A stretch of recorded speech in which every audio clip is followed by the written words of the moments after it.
We'll call to order the May 17, 2023 Lower Saucon Township Council meeting. Kathy, would you call the roll, please? I would never take it. I'm here. But thank you. Here. Okay. Mr. Raycliffe. Here. Ms. Yerger. Here. Mr. Croce. Thank you. All right, if everyone please stand and observe a moment of silence and pledge the flag.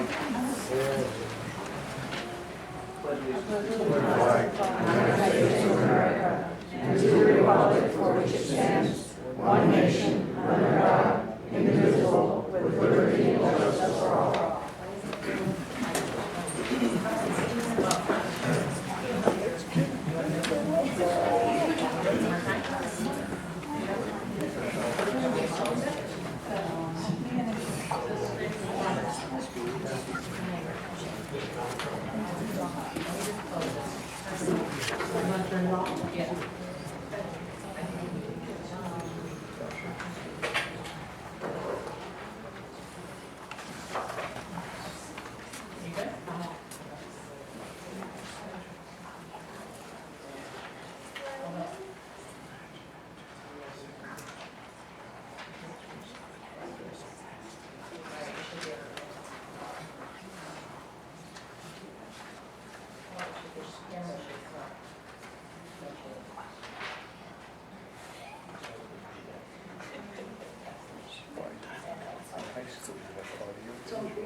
Are we hooked up to the internet?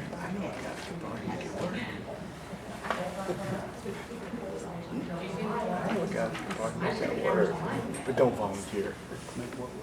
You too. That's just me. Try to stream it. We were marketing.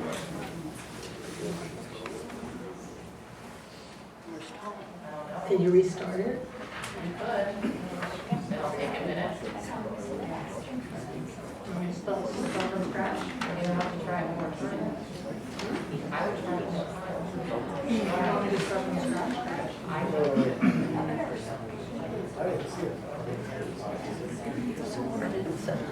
Secretary?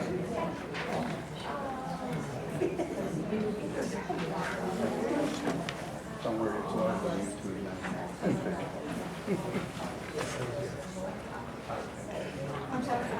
That's what I was talking about. So you need to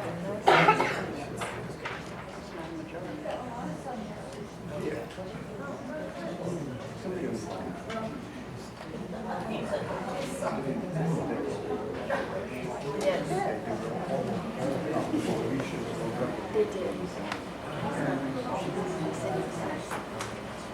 He's absent.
You good?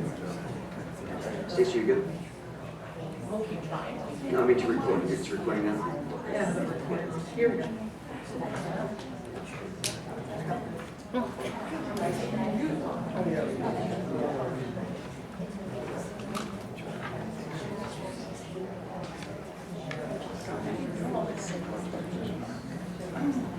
All right, sorry.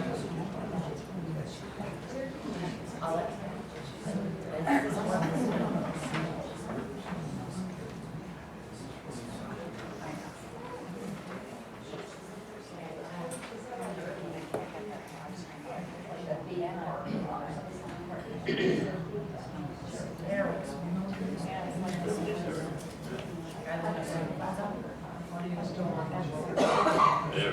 we're good. It's back to Stacy. Stacy. You can take that phone, that's fine, just lay it there, it's fine. Thank you. All right, folks, we're going to proceed with the meeting now. We had some technical difficulties, which I think we've figured out. I would just offer that it came to our attention that, I guess it was on Monday, Hellertown Borough had a hack of their council meeting where there was some homosexual pornographic video that was shown during the meeting and live streamed out to the audience. We believe that the system that we use is secure. If there's anybody who's tuning in using a system other than through the Lower Saucon Township website link, obviously that is not our system and we don't have any control over whatever you may be seeing. If you're watching it on the official streaming through the township website, everything should be safe and clean for you, and hopefully you have no problems. If you do, please immediately let us know and we will do whatever we can to address it. All right, so council did meet tonight in an executive session. We have two action items from that executive session. First, I'll make a motion to authorize the solicitor to make an offer on parcel Q8-1-6 to offer $100 to Northampton County to purchase the land. Do I have a second? Second. Yeah, let me just point out that the first issue that we discussed in executive session was the potential acquisition of the property that the chairman just mentioned, the president just mentioned. Thank you. Kathy, would you call the roll? Mr. Benonis? Yes. Ms. DeLeon? Yes. Mr. Inglis? Yes. Ms. Yerger? Yes. Mr. Carucci absent. Motion passes 4-1. 4-0. 4-0, nothing, 4-0. All right. 4-0-1, I'm trying to remember what you... And the second issue that we discussed in executive session was the procedural validity challenge to ordinance 2022-02 and the court decision regarding that. And I'll make a motion to not appeal the Northampton County court decision on the procedural validity challenge regarding the rezoning. I'll second.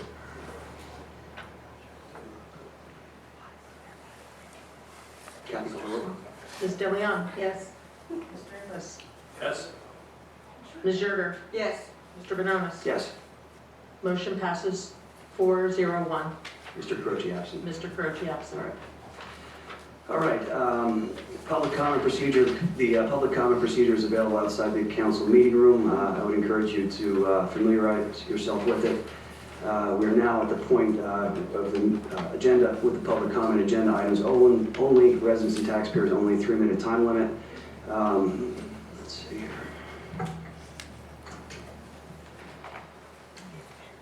All right, the first person I have here on the list is Bob Blasco. Bob Blasco? No? Okay. Next is Danielle Yanchuk. Yanchuk. Okay, first I want to make sure you guys can hear me okay, because in the past we've had problems before you start that All clock. right, just identify yourself, please, for the record. Okay, for the record, my name is Danielle Yanchuk, and I live at 2148 Saucon Avenue in Steel City, Bethlehem. Thank you. I'm here today to express opposition to the variance application that would allow a cell tower to be built at 4235 Lewis Ave here in Steel City, which my property is adjacent to. Township ordinances require that the proposed 150-foot tower be placed no less than 225 feet from any adjacent property line. The current site plans violate at least 3 adjacent property lines, the water tower as well as 2148 and 2163 Saucon Avenue. I would like to request that the applicant provide the exact measurement from the proposed tower location to all 3 property lines, which include the land each property gained from the dissolved paper street of Randolph Avenue. The variance application falsely identifies this street as a public right-of-way when in fact this is not true. Randolph Avenue is owned and split by adjoining property owners in accordance with Pennsylvania Supreme Court Act 1889. I would also like clarification on the use of easements in the right-of-way. As I understand it, and as an adjacent property owner to the right-of-way of the paper street, we are well within 500 feet of the proposed tower's location, and building around and using the abutting right-of-way without our consent would be prohibited under the township zoning ordinances. So let's talk about the criteria for variance approval. Hardships. The applicant has created these so-called hardships and distance requirement challenges by his own doing from building other structures on his property. Character of the neighborhood. How exactly can you tell me that a 150-foot steel lattice tower does not alter the character of a densely wooded mountainous residential neighborhood, a place many residents chose specifically for the unique mountainside characteristics of Steel City? Detriment to the public welfare. Here we have a multitude of areas of concern.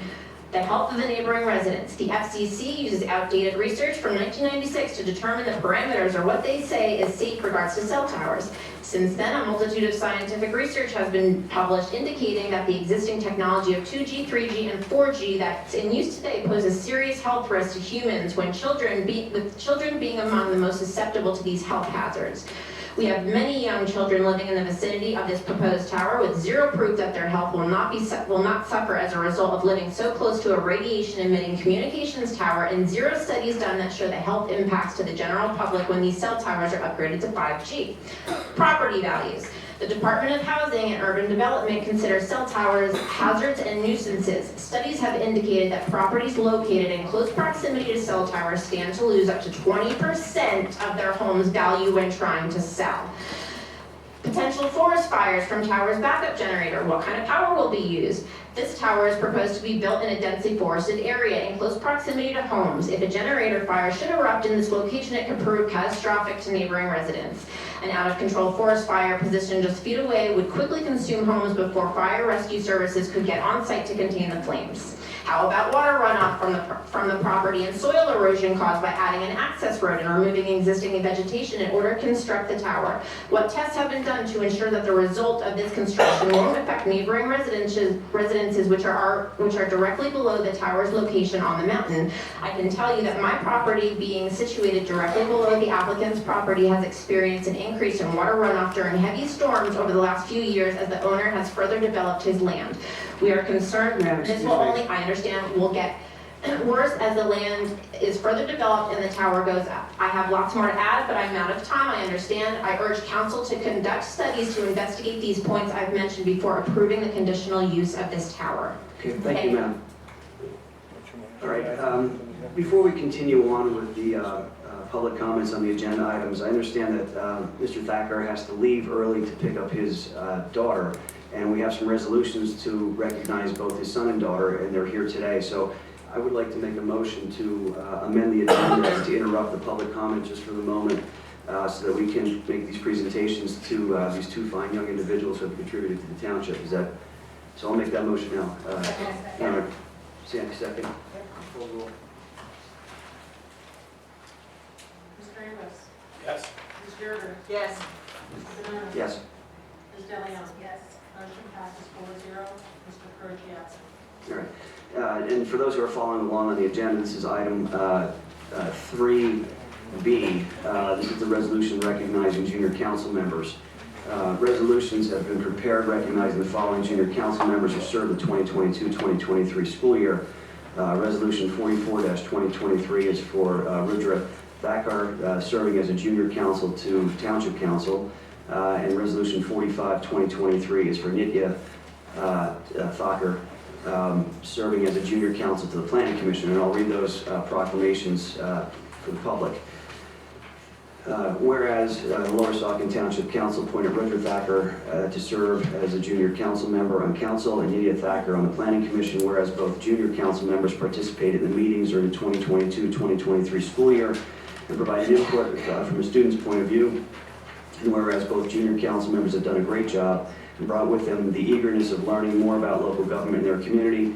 Now, therefore, the Council of Lower Saucon Township, Jason Bonone as president, Mark Ingles, vice president, Priscilla De Leon, Thomas Carochi, Sandra Yerger, council members, do hereby recommend Rudra and Nitya for their exemplary performance on behalf of the Lower Saucon Township and Saucon Valley High School. Resolved this 17th day of May 2023, And again, I would just note that Yitya could not join us this evening as she had a prior school commitment. So I will make a motion to pass resolutions 44-2023 and 45-2023. Second. Ms. Schroeder, Yes. Mr. Benonis, Yes. Ms. DeLeon, Yes. Mr. Inglis. Yes. Motion passes 4-0, Mr. Carlucci absent. Thank you again. Thank you again.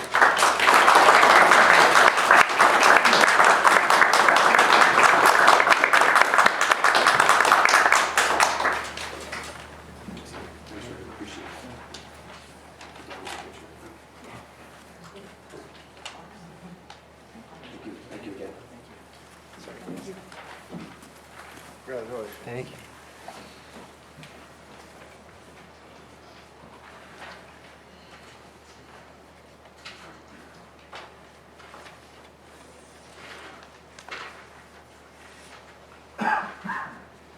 All right, I will make a motion to return to the original agenda, and we're back at the public comment agenda items only, residents and taxpayers only, 3-minute time limit. Do I have a second? Second. Sandy? Kathy, roll. Mr. Benonis. Yes. Ms. DeLeon. Yes. Mr. Inglis. Yes. Ms. Schroeder. Yes. Motion passes 4-0, Mr. Carlucci absent. All right, thank you. All right, next on the list is Sean Yanchuk. Sean Yanchuk? Thank you. And I appreciate your patience. Thank you. Sean Yanchuk, 2148 Saucon Avenue.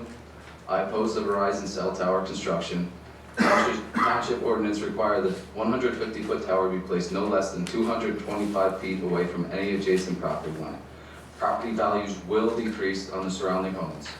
The applicant claims hardship that he has no place left to build. Well, maybe he should have planned out the placement of his pool, shed, gazebo, and pole building, all of which I'm sure he had the proper building permits and approvals for. World Health Organization has now listed wireless radiation as a possible carcinogen. Cell phone mass radiation causes an increase in the permeability of the blood-brain barrier in a nerve cell, and an increase in the oxidative stress. I moved to this area to get away from the city and enjoy the view. A 150-foot cell tower is not what I call a nice view. To end all of this, if the applicant wants the tower badly, then place it behind his house. Thank you for your time. Thank you, sir. All right, next is Bilal Khan. Bilal Khan. Hi, my name is Bilal Khan. I live at 2153 Saucon Avenue with my family adjoining the property.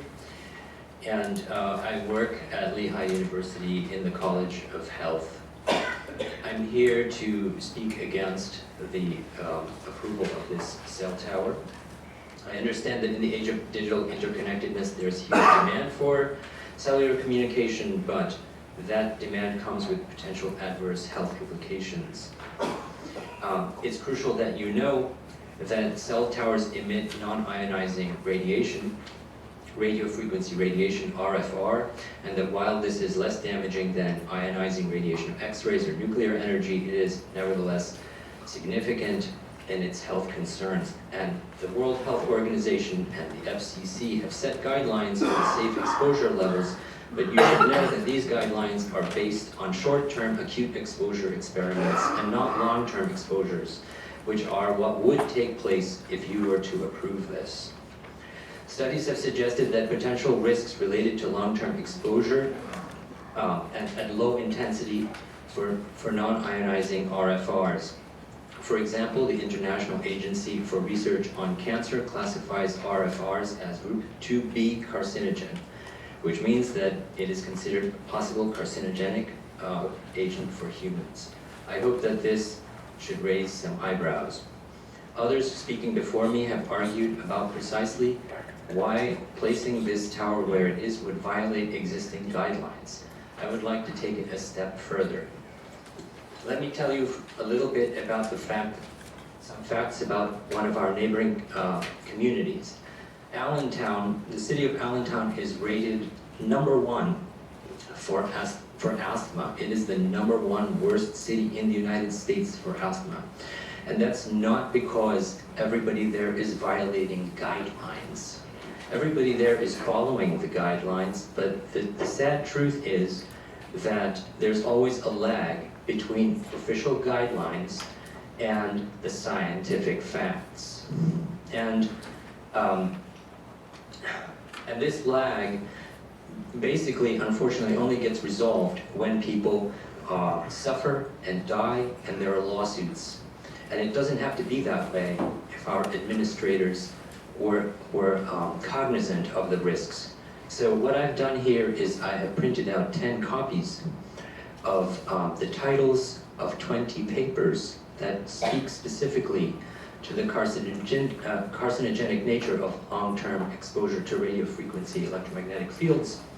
And they span the years 2010 to 2021, so all kinds of political climate, if you will, and I hope that you will consider that. I will leave it for you. Good work, Yusuf. Thank you. Thank you. Thank you, sir.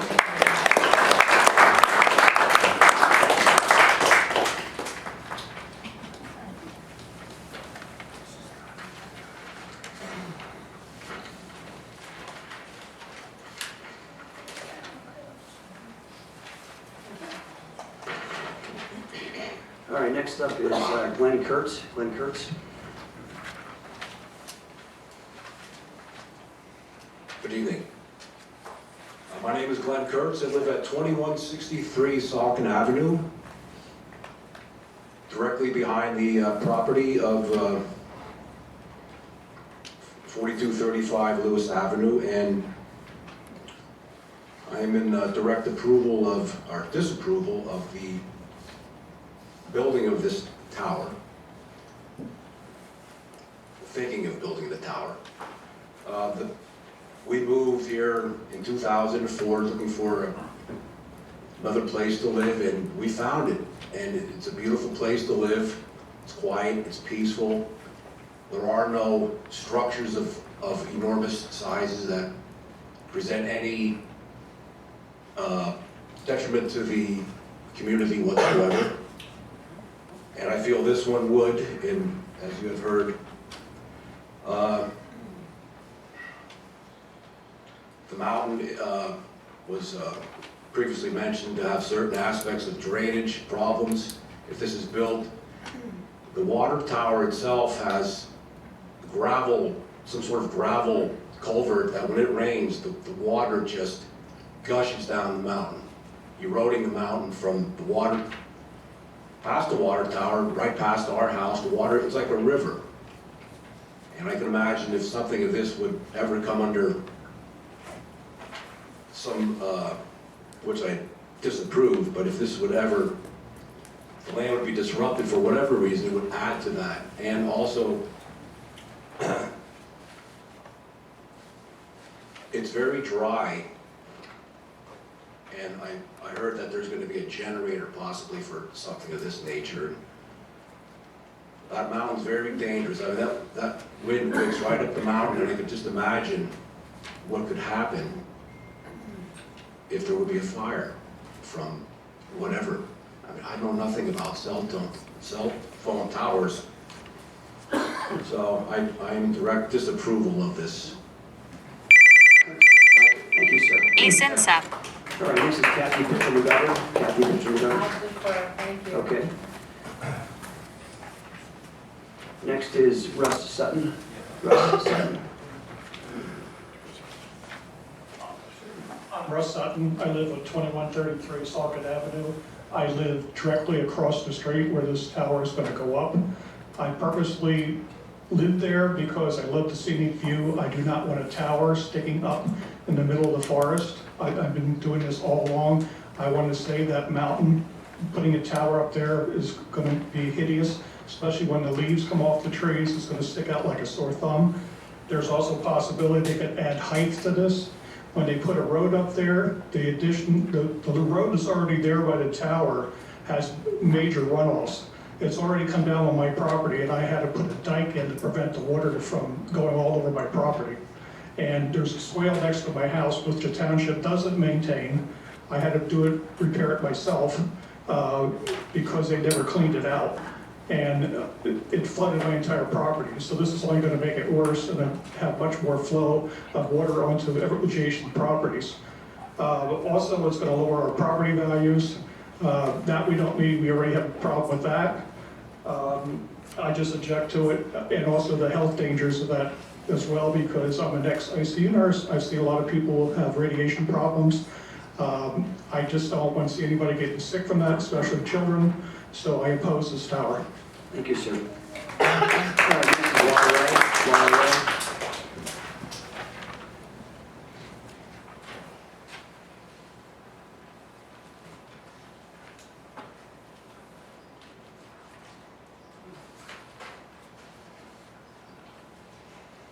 All right, my name's Laura Ray, and I had a couple items to talk about. One was the actual addition of the agenda item called new agenda item that was on the agenda. So it I caused think a I lot could of address that confusion. for you right away if you want me to. As I understand, that was a clerical error. Okay. I was just gonna say, if it's a new thing, it should It's be not a new explained. thing, it's, Yeah. Okay. So, This just cuts me off. All right. well, you could have gone on, but I figured I would help you if you No, want. I mean, I think the microphone cuts off. Okay. So, Lock over. well, Yeah, you can start the clock over. so, then the other couple things were the items that have started to be addressed to the zoning hearing board applications, so 5A and 5B. Stacy, can you start the clock? oh, yeah, I'm sorry about No problem. that. I don't have that much anyway. Okay. So 5A and 5B, the zoning hearing board applications. So on the agenda itself, it only lists the address, so that itself doesn't seem to follow with the spirit of the sunshine laws, which I know we talked about this long ago with the library, where the agenda items should be detailed and specific so that the public would know what they're about. People have become aware of this because we've been doing our due diligence and spreading the word when we see things that are questionable on the agenda. So I would suggest more explanation on agenda items like this. And the other thing is item 5C, the used police vehicle requests from the Lower Saucon Fire Rescue, Dewey, and Lower Saucon Authority. So I understand the requests from the Lower Saucon Fire Rescue and Dewey because they seem pretty reasonable, because they're both nonprofit agencies that serve the whole community. I wasn't sure about donating a vehicle to Lower Saucon Authority because, as far as I understand, it's really a business entity onto itself. It's not really a nonprofit. I'm not really sure. It's probably some special category as an authority. But I didn't know if it was really correct to be donating to this agency a police vehicle because the authority is specifically serving a certain population. It's not really a general benefit to the overall population. So I don't have enough information on that, and I hope we hear more in the discussion when you talk about that item. And that's it. Okay, thank you. Lynn, just to be clear, from your legal standpoint as our solicitor, do items 5A, the zoning hearing board application variance 02-23, 4235 Lewis Avenue, council review, and B, zoning hearing board application number variance 03-23, 2327 Ridge Drive, council review, do those meet muster for purposes of the Sunshine Act in providing notice to the public as to those agenda items? Yes, I believe they do, and also for the record, that all the information in the applications are posted on the website as well. All right, and can you also explain to the public what Lower Saucon Authority is and its relationship to Lower Saucon Township? Yeah, Lower Saucon Authority is a separate authority organized under the laws of the Commonwealth of the United States. It's not part of Lower Saucon Township, but it's considered a governmental entity Within Lower Saucon Township? within Lower provides Saucon Township. water and sewage services to Lower Saucon Township residents, correct? That's correct. So the use of a Lower Saucon Township vehicle by Lower Saucon Authority would help to defray their operating costs and thereby reduce expenses that are passed on to the customers, or in this case, the residents that receive water and sewer services from the authority, right? It could, but also I think the more salient point is that you can donate property to another governmental entity. Okay. And they are considered a governmental entity? Yes, they are. Okay. All right, next is Stacy Mizensky. Stacy Mizensky, did I pronounce that correctly? M-I-S-C-Z-E-N-S-K-I? No, once, twice, okay. Lynn Hill? Lynn Hill?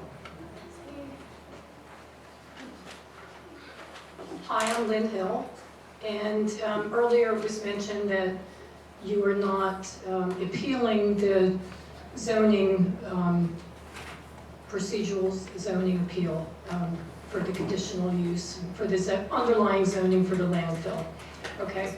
So I just wanted to say that because all this conditional use hearing is going on in our township. So ma'am, this is the portion of the meeting that's for agenda items. Are you here to speak about any of the agenda items, or is this a non-agenda item? Well, I thought since you already discussed it, that it was an agenda item. I thought actually that. You're talking about the conditional use hearing. Yes. So that's not on the agenda, and that's not something that we discussed, did we? Not an executive. Nor an executive session, so that's not something that's, if this is a non-agenda item, you're welcome to bring it up then, but I would suggest to Okay. defer it until later. I'm going to talk about an agenda item then. Okay. This cell tower that they want to put up in Steel City. Haven't the residents of Steel City dealt with enough already that they need a cell tower in their neighborhood? I mean, they're dealing with all this junk from the landfill and now a cell tower. And that's just nasty. And I hope you do the right thing and don't allow that, because it sounds like it's going to be in view from people's yards. And, you know, if you would want a cell phone, a cell tower out, you know, in view of your backyard, maybe you could do that, but that just sounds utterly ridiculous. So that's my comment. Okay, thank you. Next is Mark. Was in it? Mark was in it?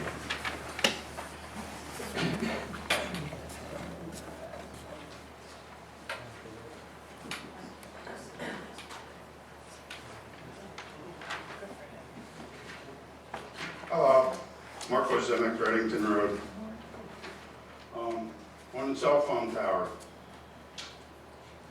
I'm not sure, somebody thought it might have been there already, but didn't they just put a brand new one up on 412 by the self-storage place? I'm not sure if that was there or if it was brand new. There was a crane there for like 3 days last week. Either working on it or assembling it. So I don't know, you know, if there's like how close they gotta be to work. But is there a specific reason for a cell phone tower in that area in Steel City?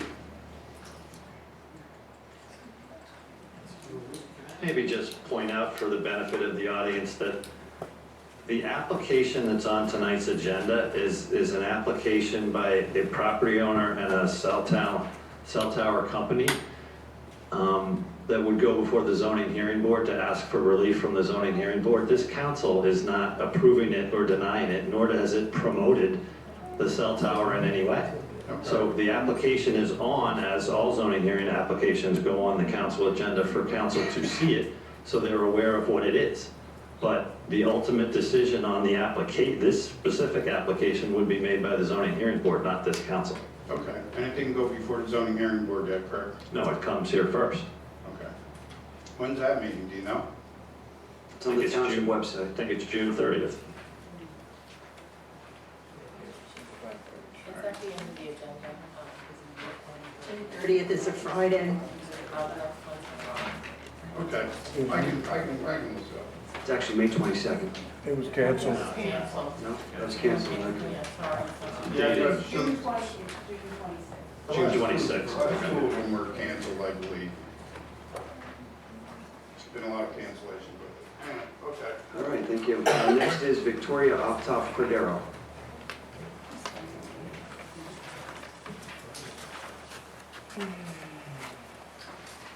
Good evening, Victoria Cadine, Optoff Cordero. First on the agenda items, I'd like to speak to the executive session announcement. I first want to say that I think it's deplorable that we had to go through not only a zoning hearing appeal, which our zoning hearing board didn't want to deal with, and a conditional use hearing on an underlying zoning ordinance that had 8 deficiencies. I think this township has been around for quite a long time. We have very learned solicitor, and to have that many deficiencies in a zoning ordinance is something I hope that our township can look through and hopefully learn from. And also learn from the idea that perhaps they should wait to have that happen before they spend a ton of legal fees on a conditional use special hearing officer and legal fees in dealing with the invalid zoning ordinance that had 8 deficiencies. So my comment to that is, I hope also that in learning what happened from that situation and having the zoning hearing or I shouldn't say having the zoning, but having your zoning hearing in December, a few days before Christmas, without any prior investigation or information about this application other than a blanket ordinance which clearly wasn't valid. I hope that the township doesn't proceed and decide to do this again, because it's put the community in turmoil. It's put everybody in a very tough position, and it's cost our taxpayers a lot of money for what we sit here today, where we were, I guess, December 21st or 20th, 2022, and how much money did we spend. The second item I wanted to discuss was the cell phone tower. I hope that although you don't make a decision, you just pass it on to the zoning hearing board, that perhaps there be some direction to the zoning hearing board and hopefully them actually taking up action on it, because we've had instances, the landfill being the primary example, where the zoning hearing board just decided that although the municipal planning code requires that they proceed with a zoning hearing, they just decide to strike it from their agenda. And it looks like, based upon their own schedule on the back here, that they've stricken their May meeting, which may be a conflict again with the requirements to hold a meeting. So I would implore perhaps council look into that situation, because there's also now additional litigation we're paying for the solicitor of the zoning hearing board, who's filed improper legal proceedings called preliminary objections on an appeal, which we're paying for as taxpayers. So that's my second comment. I thank you very much. Thank you. All right, next is Sue, and I cannot read the last name. I think it begins with an L. Lucrezi. Lucrezi, thank you.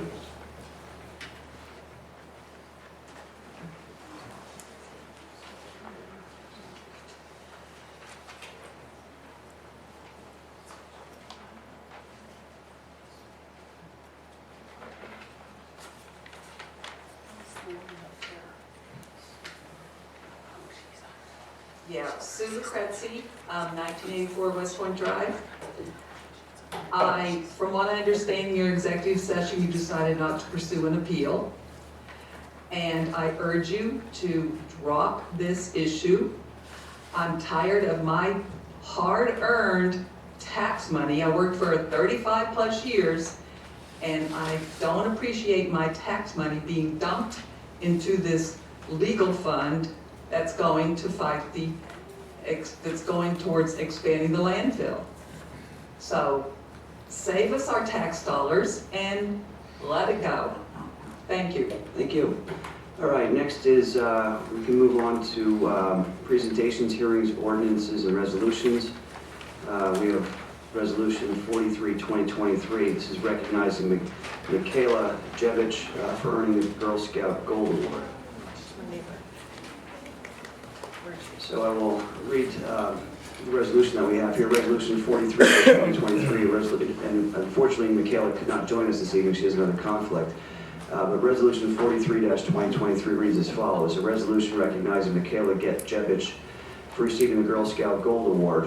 Whereas Michaela Jevich has been a member of Girl Scout Troop number 8429 for the past 13 years, and whereas Michaela earned numerous badges and awards with the Girl Scouts, including the Girl Scout Silver and Bronze Award, and served as GSEP Girl Delegate, Service Girl to the Scouting Bar, Community Service Bar, Take the Lead Presenter, Leader in Action, Girl Scout Program Aide, Take the Lead Campership Lead, Take the Lead Girl Co-Chair, and Take the Lead Social Media Lead. And whereas Michaela has also excelled as a student at Saucon Valley High School, where she's in the top 10% of her graduating high school class, served as JV tennis captain, debate club vice president, yearbook senior editor, mini-thon event chair coordinator, stage crew manager, and a member of the Scholastic Scrimmage and Model UM. Whereas Michaela will graduate from Saucon Valley High School in June and plans on attending Indiana University of Pennsylvania, majoring in mathematics, actuarial science with a minor in physics, and plans to pursue a master's degree in engineering with a focus in the STEM field. Whereas Michaela found time to serve the community as a conservation ambassador, participant in the Wildlife Leadership Academy, the Northampton County Junior Conservation School, Heritage Patrol, Altar Server, and Prep Aid. Whereas Michaela is also the recipient of the Forest Conservation Award and the Dr. Frank Krakowski Memorial Scholarship. And whereas for her Gold Award project, Michaela's goal was to give back to the St. Teresa's Church Hellertown and the St. Teresa's preschool mural and STEM programming with parish youth to provide uplifting projects that will breathe new life into the parish that has been deeply affected by COVID. She created a fresh, colorful mural along the hallways to educate the youth of the parish about the environmental aspect of STEM. And whereas for her efforts, Michaela will be presented with the Girl Scout Gold Award, the highest honor in Girl Scouting, on May 21, 2023.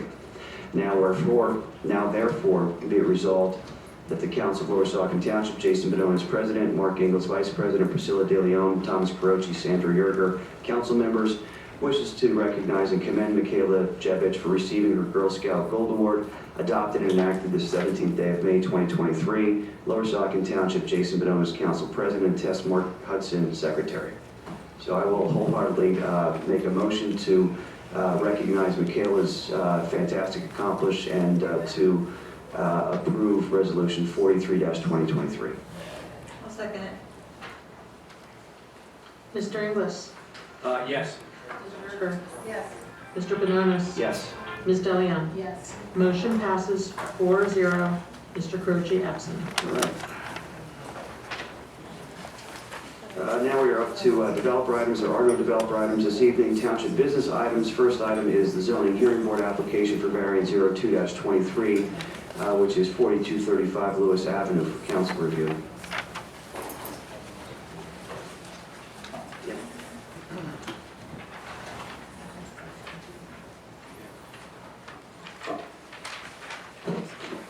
All right, could you just identify yourself for the record, please? Sure. Kate Durso from Fitzpatrick, Lentz and Buba.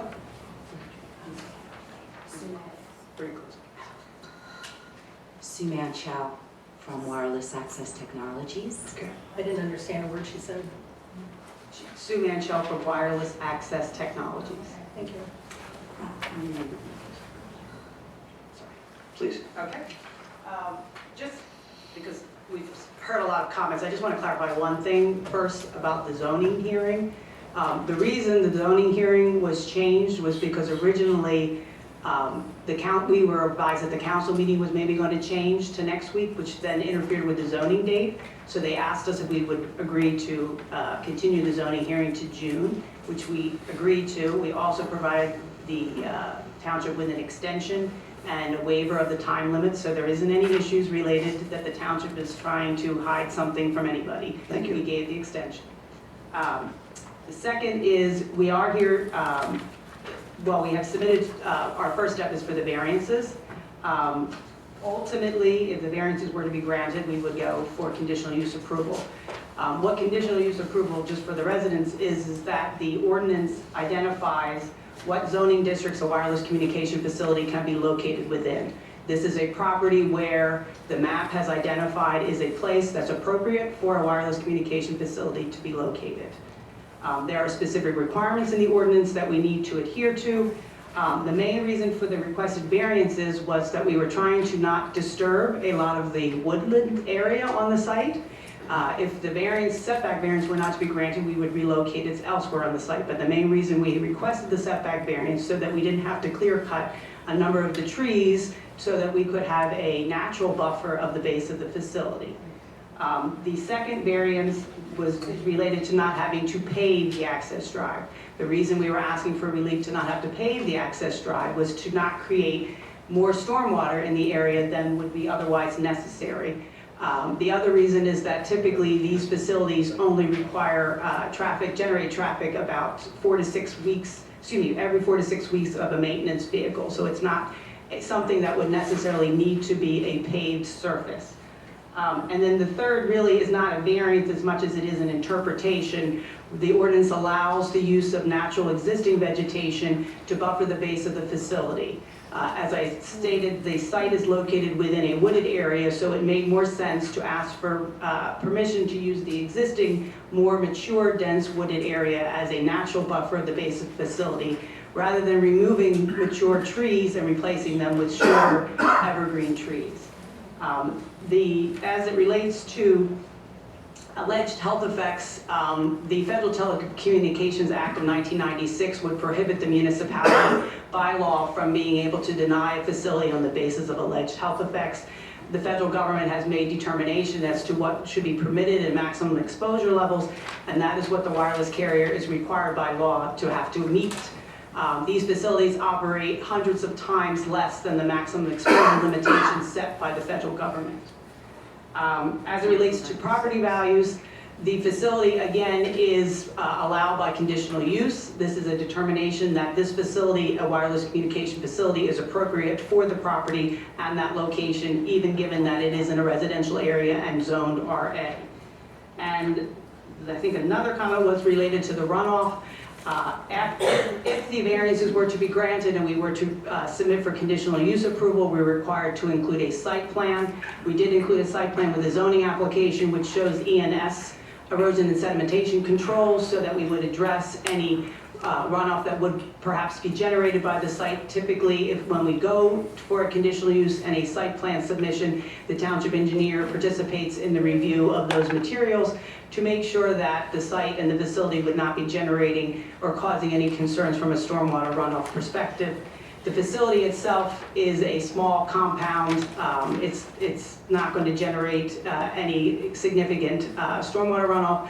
But however, there are mechanisms in place in the township's ordinances that would require those to be reviewed by the township. So we are here, as was explained by Attorney Treadwell, because we submitted for variances first, and if we were to get the variances, then we would proceed with a conditional use submission. But we're happy to answer any questions that the council may have. I think I just have one question for you. Yes. You had said that this was identified as an appropriate location for this. Is there a need for cell phone coverage in this area? In other words, are there dropped phone calls along the Lehigh River, along the Route 33 corridor? And does that have any effect, if at all, on emergency services and 911 calls and emergency responses? Yeah. Good point, yes. The wireless, or Verizon Wireless would not be proposing this site if there wasn't a need for the site. There's a need for the site from a capacity standpoint and from a coverage standpoint. That would include anybody using a Verizon facility in this general area, whether they're making a private phone call or whether they're making a 911 emergency service call. That is correct. The other reason and desire for the site nowadays is because of COVID. A lot of people are working from their homes, and they need to have wireless coverage. A lot of more millennial type don't even have hardline phones, and so the wireless is their only the only form of communication. And so this, if you were on the Verizon network and you were to have this site constructed, you would be able to use that facility to make calls at your home if you lived in close proximity. We will have at the zoning hearing, as well as if we proceed to the conditional use, a radio frequency engineer who will justify and support the need for the facility, because that is a requirement for the conditional use. I work from home right next to that right now and have absolutely Yeah. no coverage issues. You had your chance to speak now, okay.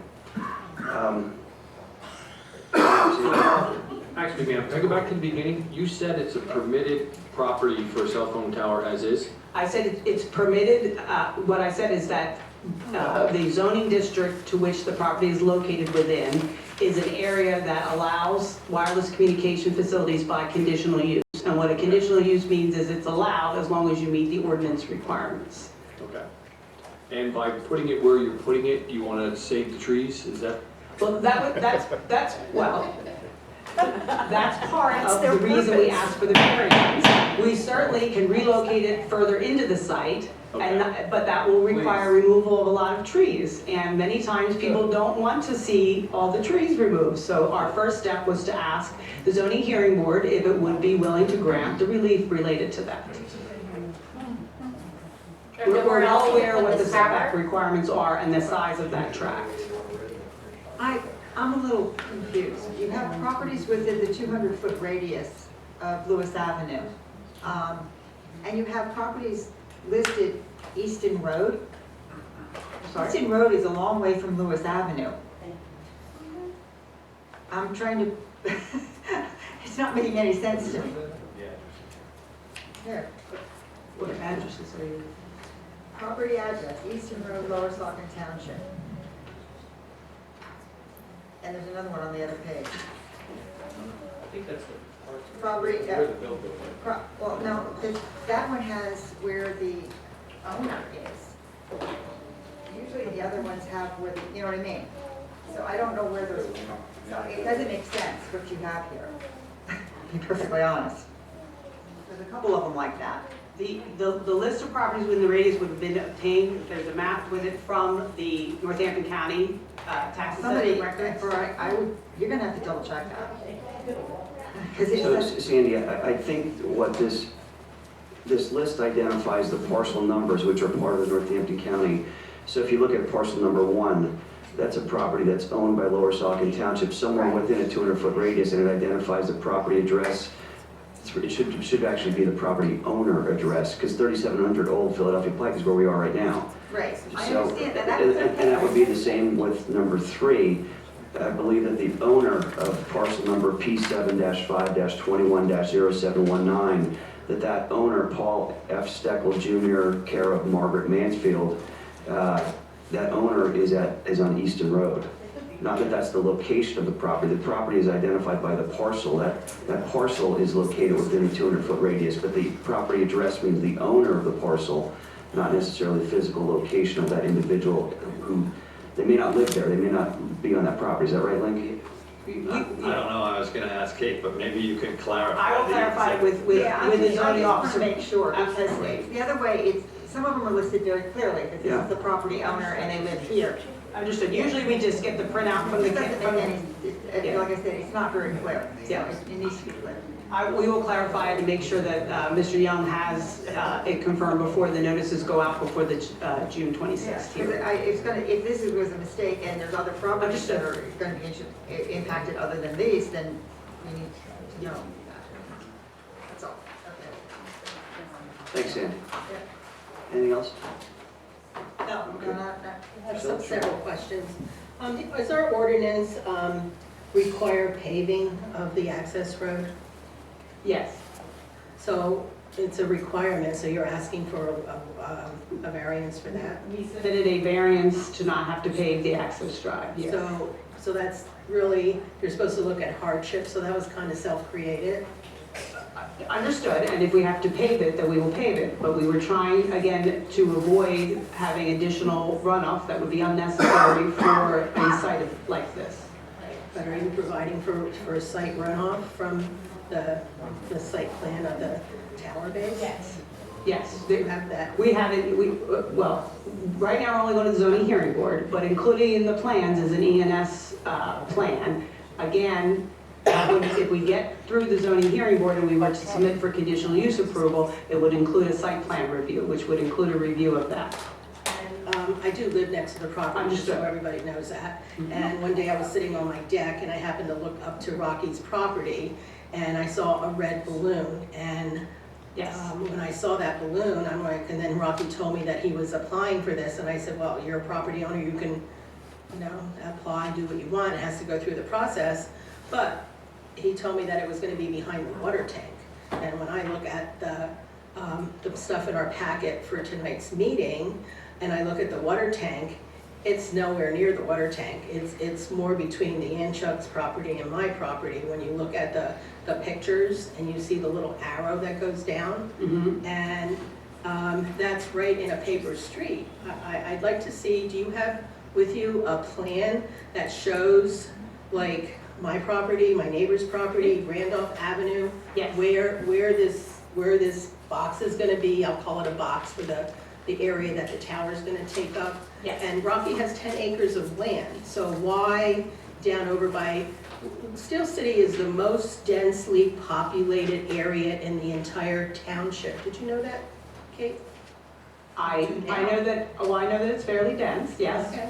Well, it's the densest property in the township.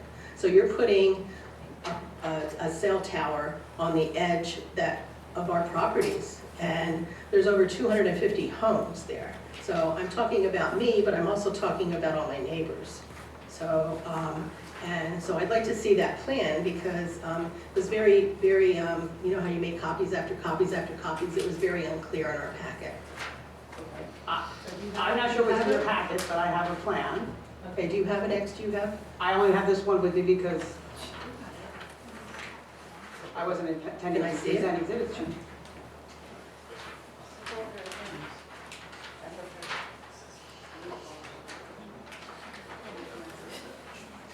Okay, and Randolph's a paper street. Okay, I took the comments of the first one on my phone, but we took the comments of the one,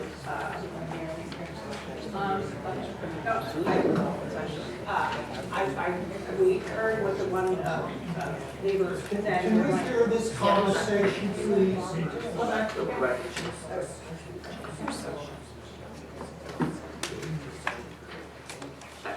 Do I repeat your question, or want me to repeat my answer?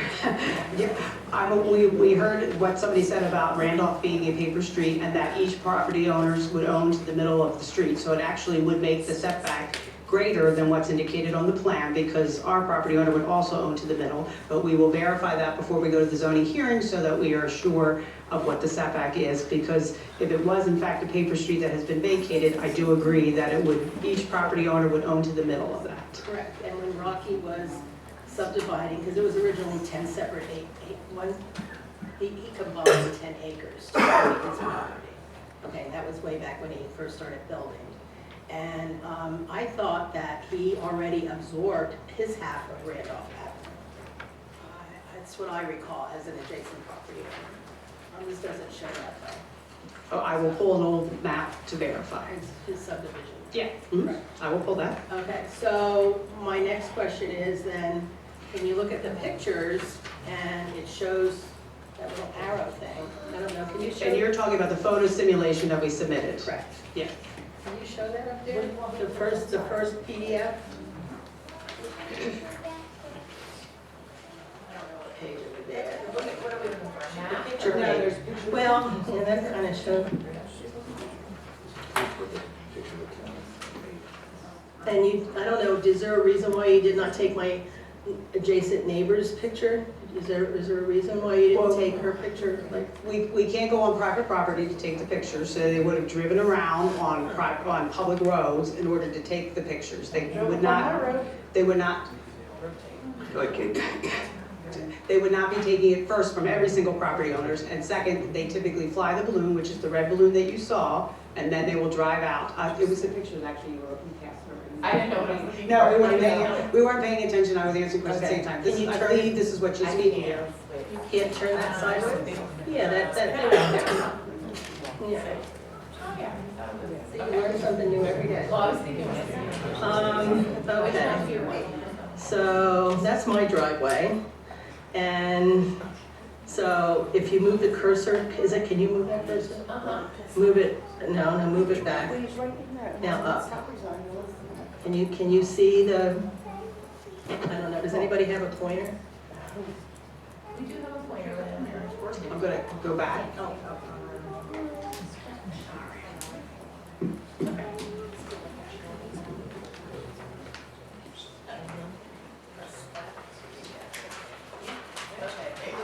There's a proposed lattice tower. There's a very fine orange thing with, is that blue? Yes. Okay. Now, do not know where my property line ends. I'm approximating about right here between my house and the antiques. And so right there, the water tank is over on the other side of their property. About 250 Which if feet you over. look at the plans there and the paper street things, it shows a little circle for the The water tank, it looks like it's right behind there, so your plans don't match up. I'm not seeing a water tank on our plan. That's funny because you're proposing to put it 79 feet behind. Ma'am, you have to stop the outburst, okay? You had your opportunity to speak, it's now the applicant's opportunity to put in a presentation, all right? So please don't interrupt again. I didn't print out all the papers, but somewhere in here you have a lot plan showing, I think the one you showed me, and here.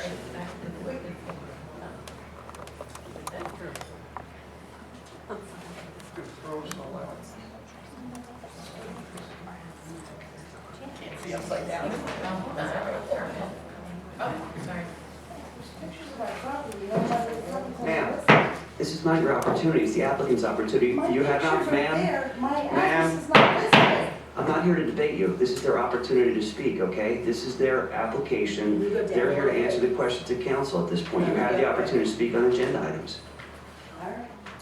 Well, somewhere in your packet that we had in our packet, there is similar map like that that shows the properties along the other side of Randolph, and it shows a circle for the water tank right by the paper street. Wait, is that? I guess. I mean, we can add water tank on the plan if that is. I would just wait until she asks you a question, and respond to whatever question she has. I don't think she's asked for anything at this point. I'm looking, I'm looking. I asked today, I did ask.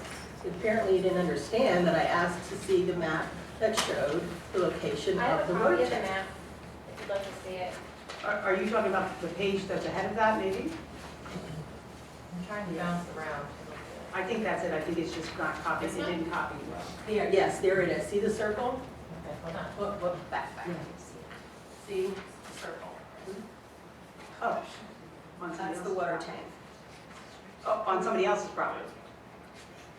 Well, that would be the Lower Saucon Authority owns that tract, and that's where the big water tank is. Okay, so it's not on our property. Oh, it's not on Rocky's property. Okay, so why are we talking about the water tank?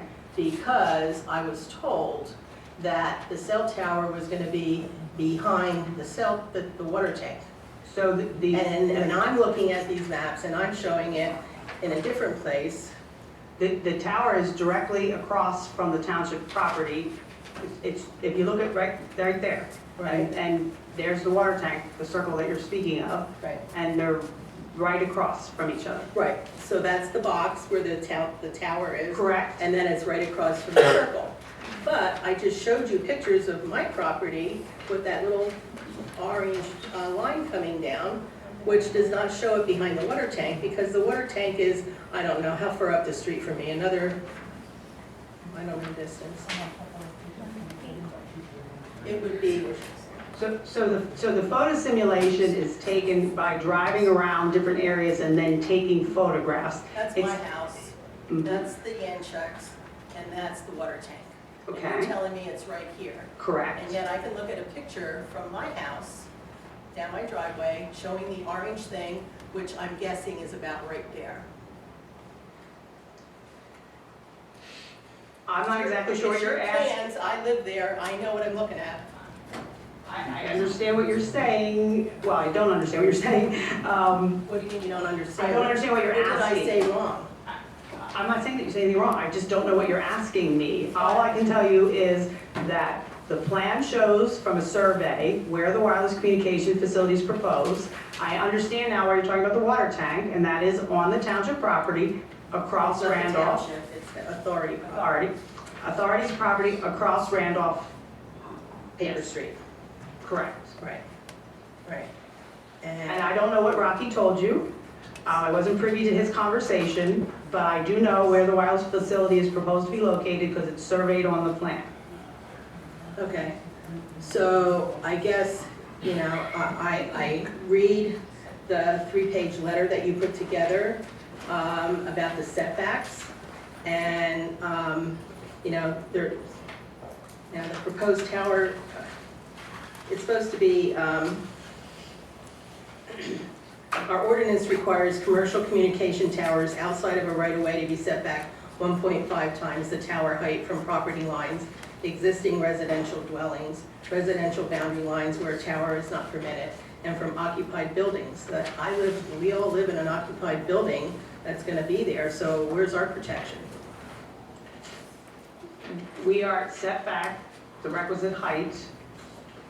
Well, we have requested the variances, which is why we're going to the zoning hearing board. We requested variances from the setback towards Randolph Avenue to the eastern, moving the arrow, the eastern property line.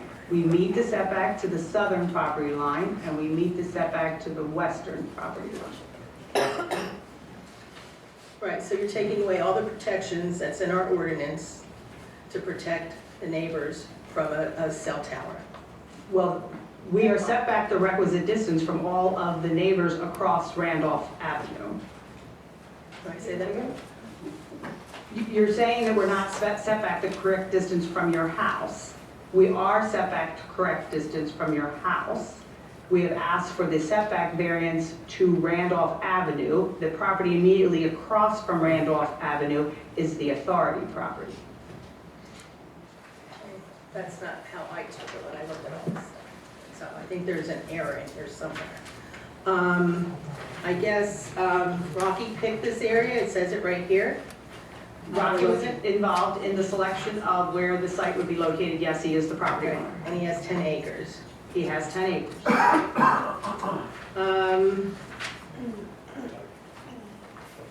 Well, I guess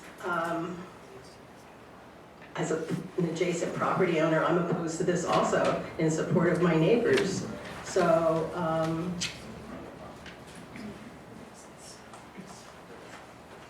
I'm opposing this. Yeah. I'm not sure if I'm done yet. I have to look at another I'll piece wait of till you're paper. So, let's see. So I really feel that a hardship has been created by the applicant, and it will alter the essential character of our neighborhood. People moved here because of the secludedness of Steel City. It's a great place to live, and you are changing the character. And I really feel that, like I said before, we're in the most densely populated area of the township, and you want to put a cell tower in our backyard. So, like I said before, I'm opposed.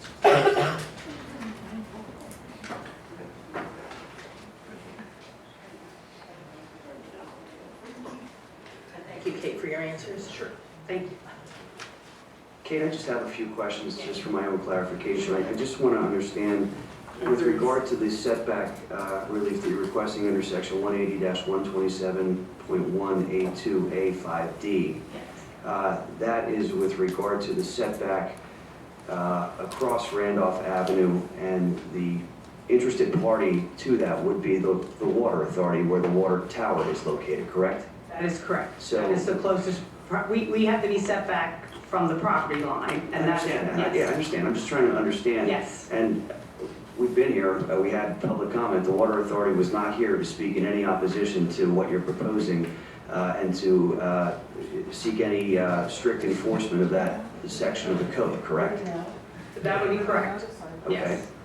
And we're also required to be set back 500 feet from the R20 zone, which is where those residents are, and we are 520, set back the required distance from the R20 zone. I understand, okay.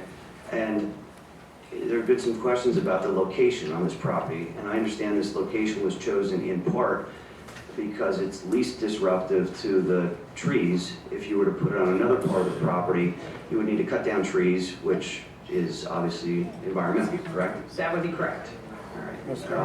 And when you did your study for this location, was this identified as the best or suitable location for this tower on the property? Well, a couple things go into that. So this property was primarily chosen, one, because it was an area where Verizon Wireless needed to locate the facility, and two, it's a large tract, because given that most of the other tracts around there are smaller, so. I'm familiar with that. I was in the zoning hearing board when Rocky moved here and he bought the 10 lots and he consolidated the 10, and people came in and complained and said he should put up 10 houses, and he said, I want to put up one house instead of putting up 10 houses, and people complained about that. So I remember this property very, very well. Yes, and so the location on the property was primarily. That's not a lie because I was there, so don't say that. Primarily. I don't know if you were, but I remember being there very clearly. I'm sorry. That's right, was primarily to try to avoid unnecessary tree removals.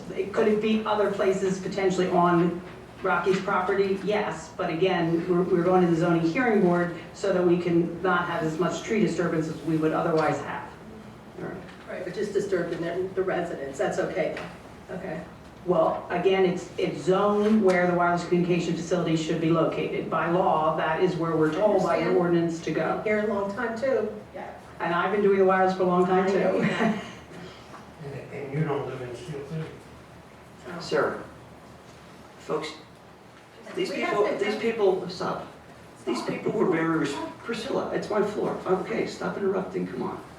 You're better than that, Priscilla. Come on, Priscilla, you're better than that.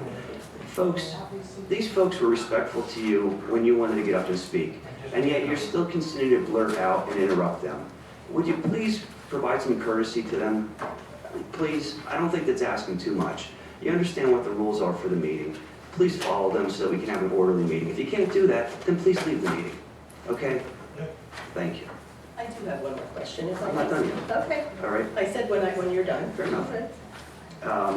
With regard to the paving part of this, I'm not understanding any hardship here with regard to the paving. And I understand you're saying that it would lessen the water runoff. I don't know if that's the case or not. I don't know what kind of driveway he has, if it's paved in part, if it's gravel, if it's compact or anything else. And obviously there's been no study done on that, right?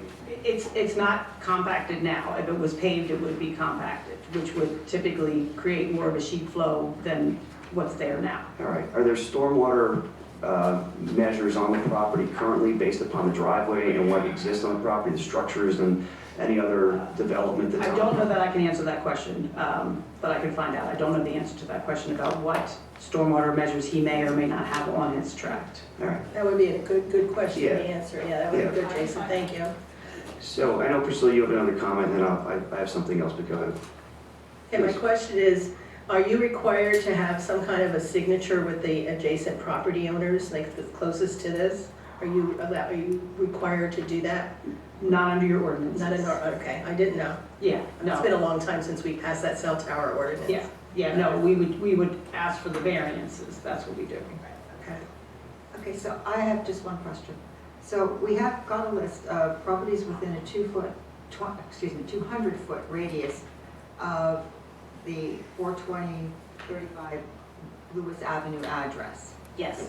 Okay, and then we were talking 500-foot setback. So can you clarify what's the difference between these two papers? So the 200-foot radius is what the township requires us to provide a list, because that is what's necessary for providing notice. Okay. The 500-foot I spoke about is there's a separate ordinance requirement that says you need to be 500 feet from a zoning district to where towers, I'm not saying it exactly right, but basically to where towers are not otherwise permitted. The R20 zoning district does not allow towers as a conditional use, or by right or by special exception. And so we would need to be 500 feet, our tower, from the R20 zoning district. So we confirm that as well. Be very clear about that. Yes. But the 200 is just what the municipality has chosen to be necessary for notice. Mark, anything else? Just to clarify, by law, Yes. I'm not gonna say have to let you do this, but by law it says that you can. Well, And then what you're going for is the variance, so we can avoid tree removal and moving it to a different part of the property? so we have a right to go to the zoning hearing board to ask for variances. We believe that the location on the property is is best for, the specific location is best in order to avoid unnecessary tree removal. If the zoning hearing board were to say, we're not going to give you those variances, then we would need to relocate it in the site and show compliance with the setbacks, and in which case, it would just be conditional use, you know, provided we address the paving and like I said, the interpretation on the, using the natural screening. Okay, so you could have another place on the property to put it, but this is chosen so you can avoid more tree removal. That's one of the primary reasons, yes. Okay, now will the trees help block this tower? If you put it somewhere else, would it be hidden more, in theory? Hidden more? Yeah, because if you have 100-foot, 120-foot trees, that's gonna block a 150-foot we- tower pretty nicely. We picked where we were so that we could be within the trees and not have to remove them. If we have to remove trees, we are potentially removing natural. More exposure. Yes. Yes. Yes, because if you saw the photo sims, you can see the dense vegetation, because in some of those photographs, you could just see the tower through the trees, and they were also taken at a time where there's trees off it, yes. So nobody can say we took it at a time where, you know, the trees are all gonna be falled up, you're gonna see it more. So we wanted to illustrate the existing dense vegetation that's there currently, and obviously not wanting to disturb more than we would need to, yes. Okay, and then plant smaller trees that wouldn't have the same benefit as the bigger. Correct. I believe, the ordinance would, let's just say the sake of argument, if that property had no trees on it, we would be putting an evergreen screen around all the sides. They, of course, would not be the size of the trees that are there now. I think, I believe off the top of my head, they're probably required to be 6 to 8 foot evergreens at planting. Clearly not as, you know, as tall as the ones that are there now, yes, yes. Well, I'll tell you where I am on this. You know, with regard to the setback to Randolph Avenue, the water authority is really the interested party here, and they have not come forward with any opposition to this. As to the paving, I have some questions about that, particularly with the stormwater measures that are in place, stormwater management measures that are in place. And the landscaping, I mean, that doesn't seem to make much sense to plant smaller trees among bigger trees that aren't really going to provide any additional screening. But what I'd like to do is, I'm going to make a motion to table this application for variance 02-23 and ask that we come back to our next meeting with some answers to the questions, specifically the ones that Sandy had brought up as to the properties, because it's unclear to us. I mean, I think we may know, but we'd like clarification on that to make sure that all interested parties have received notice concerning this application.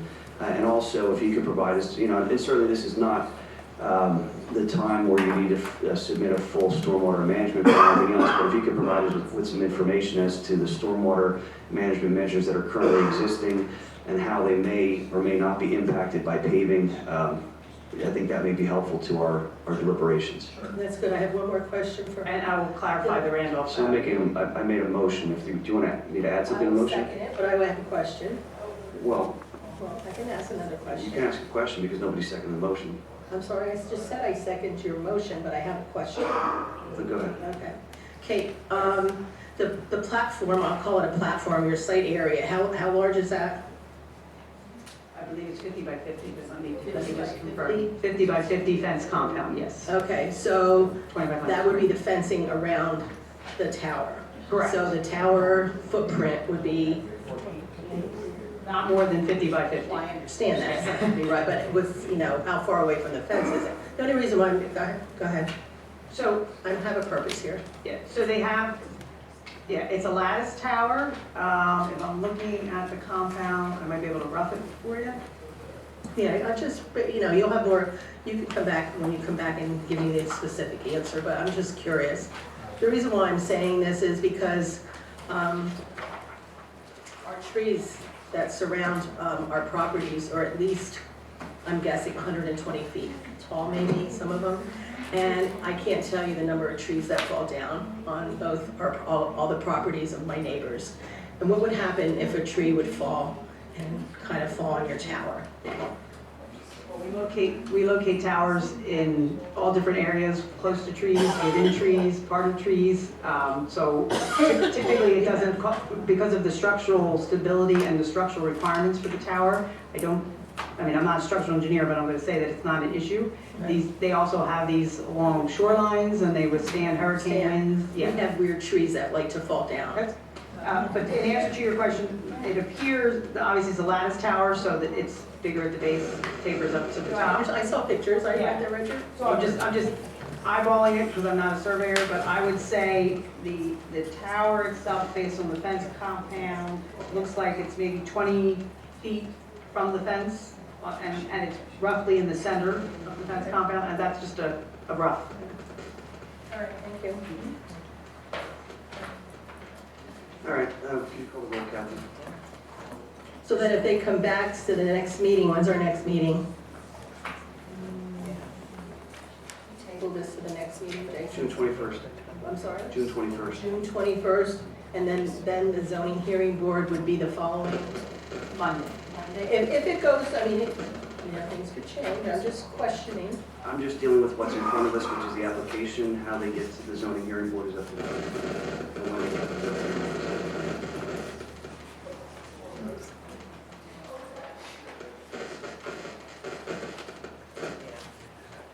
Ms. Yerger, Yes. Mr. Benonis, Yes. Leon, Yes. yes, Yes. passes 4-0, Mr. Caroci absent. Thank you. We'll see you on the 21st. Thank you. All right, the next item we have on the agenda is the zoning hearing board application, BAR 03-23, which is 2327 Ridge Drive, council review. Is anyone here for that matter?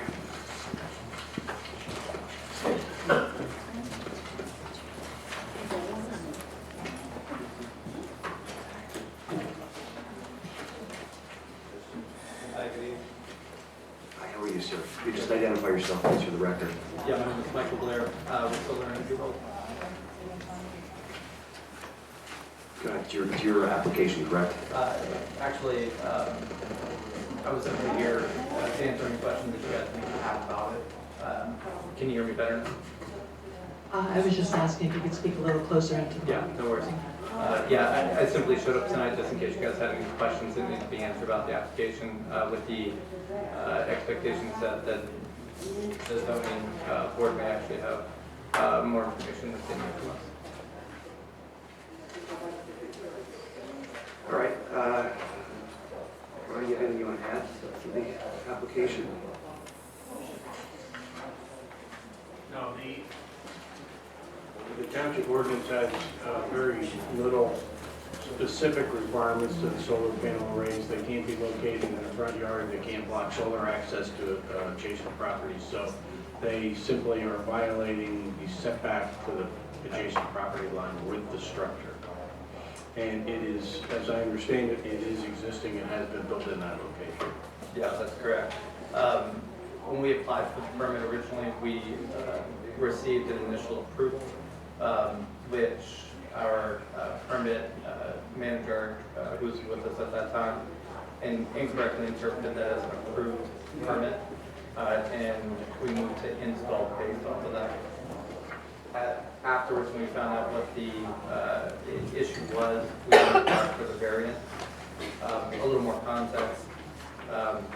On this particular property, any other location that may even be a viable option would actually create much more visibility problems or hindrance to neighboring properties. Also, would either create drainage problems, runoff problems, or be over top of septic issues, well water, things of that nature, or be in clear violation of other ordinances such as front of property and so on. Also, the place where it currently is, if it was broken up into 4 separate parts, creating a 6-inch gap between each of the 4 parts, it would actually fall within permitted ordinance. So our option would be to essentially break it up, make it a longer and thereby larger structure, which would be permittable, or ask for the variance, keeping a smaller footprint in the process. Okay, thank you. I don't have any questions. Anybody from council questions? All right, I'll make a motion for council to take no position on this. Second? Yeah. Mr. Benonis, Yes. Ms. DeLeon? Yes. Mr. Inglis? Yes. Ms. Jerger? Yes. Motion passes 4-0. Mr. Carochi absent. And do you want to So explain what to the that people? means is, we take no position on this. It means that we're not in favor of it, we're not against it. When I say we're not in favor, it doesn't mean that we're not appreciative of what you're proposing here. If we were to be in favor of it, we'd have to pay for this guy to go to the zoning hearing board meeting and incur those costs, which we believe may be unnecessary here.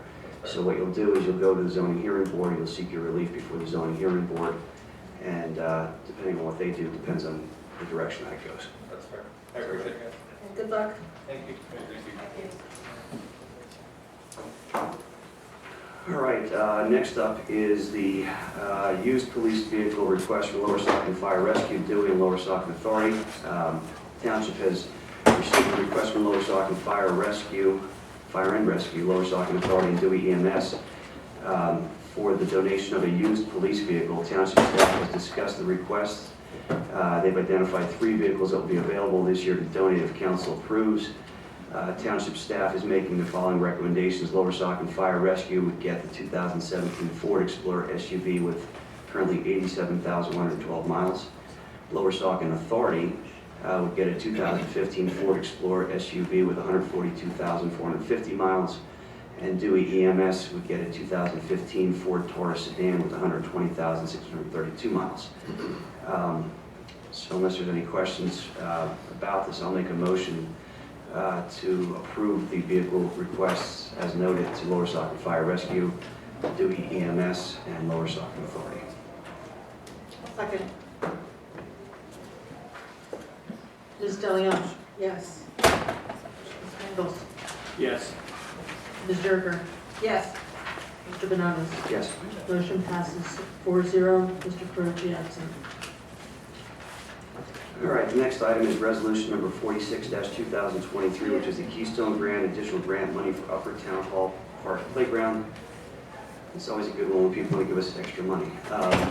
Resolution 46-2023 is the Keystone Grant, additional grant money for Upper Town Hall Park Playground. The township received a grant for $200,000 from the statewide local services account fund. The total of the original grant submission was for $264,030. The township is asking for the difference of $64,030 from the Keystone Grant Fund, which we were encouraged to do by a representative from DCED. So I will make a motion to approve the grant submission to the Keystone Grant requesting the $64,030 for the Upper Town Hall Park Playground. What is DCED? Department of Community and Economic Development. Thank you. I'll second. That was to approve the resolution. That's great. Mr. Ingles? Yes. Ms. Jerger? Yes. Mr. Benonis? Yes. Ms. DeLeon? Yes. Motion passes 4-0. All right, Mr. next. Carochi absent. Next item is Resolution 47-2023, the Norco Grant Matching Grant Request for Lower Town Hall Park Tot Lot Replacement. The township will submit a grant for the 2023 GROW Norco Grant for the replacement of the tot lot, which was in the lower playground closer to the township building. This is a 50-50 matching grant. We would like to request $50,000 that the township will match.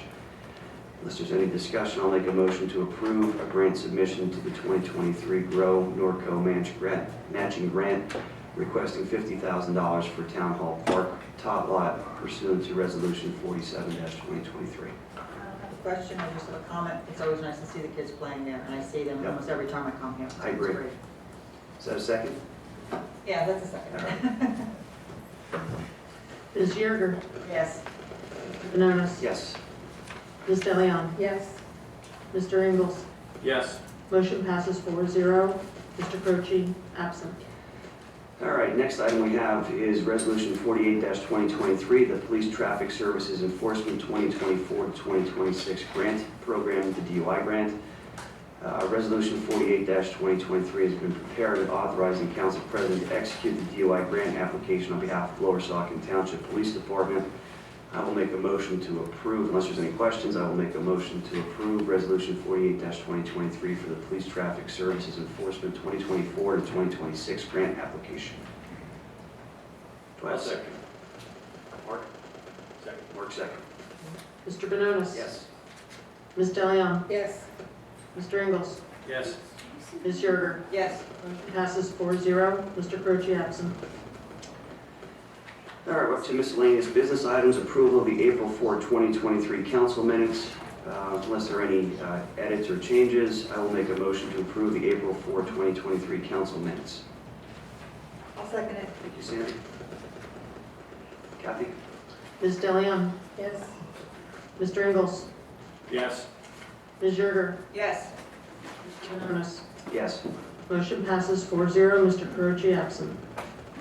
All right, next is the approval of the April 19, 2023 council minutes. Unless there are any comments or any edits or corrections, I will make a motion to approve the April 19, 2023 council minutes. I'll second. Thank you, Sandy. Mr. Ingles? Yes. Ms. Yerger? Yes. Mr. Benonis? Yes. Ms. DeLeon? Yes. Motion passes 4-0. Mr. Croce absent. All right, next we have the approval of the April 2023 financial reports. We have the financial reports in our packet. Unless there are any comments or questions, I will make a motion to approve the April 2023 financial reports. Second. Mark, second. Thank you, Mark. Ms. Yerger? Yes. Mr. Benonis? Yes. Ms. DeLeon? Yes. Mr. Ingles? Yes. Motion passes 4-0. Mr. Croce absent. Thank you. All right, council and staff reports. Our township manager, Mark Hudson, is not here today. Kathy, do you have any report on his behalf, on your behalf?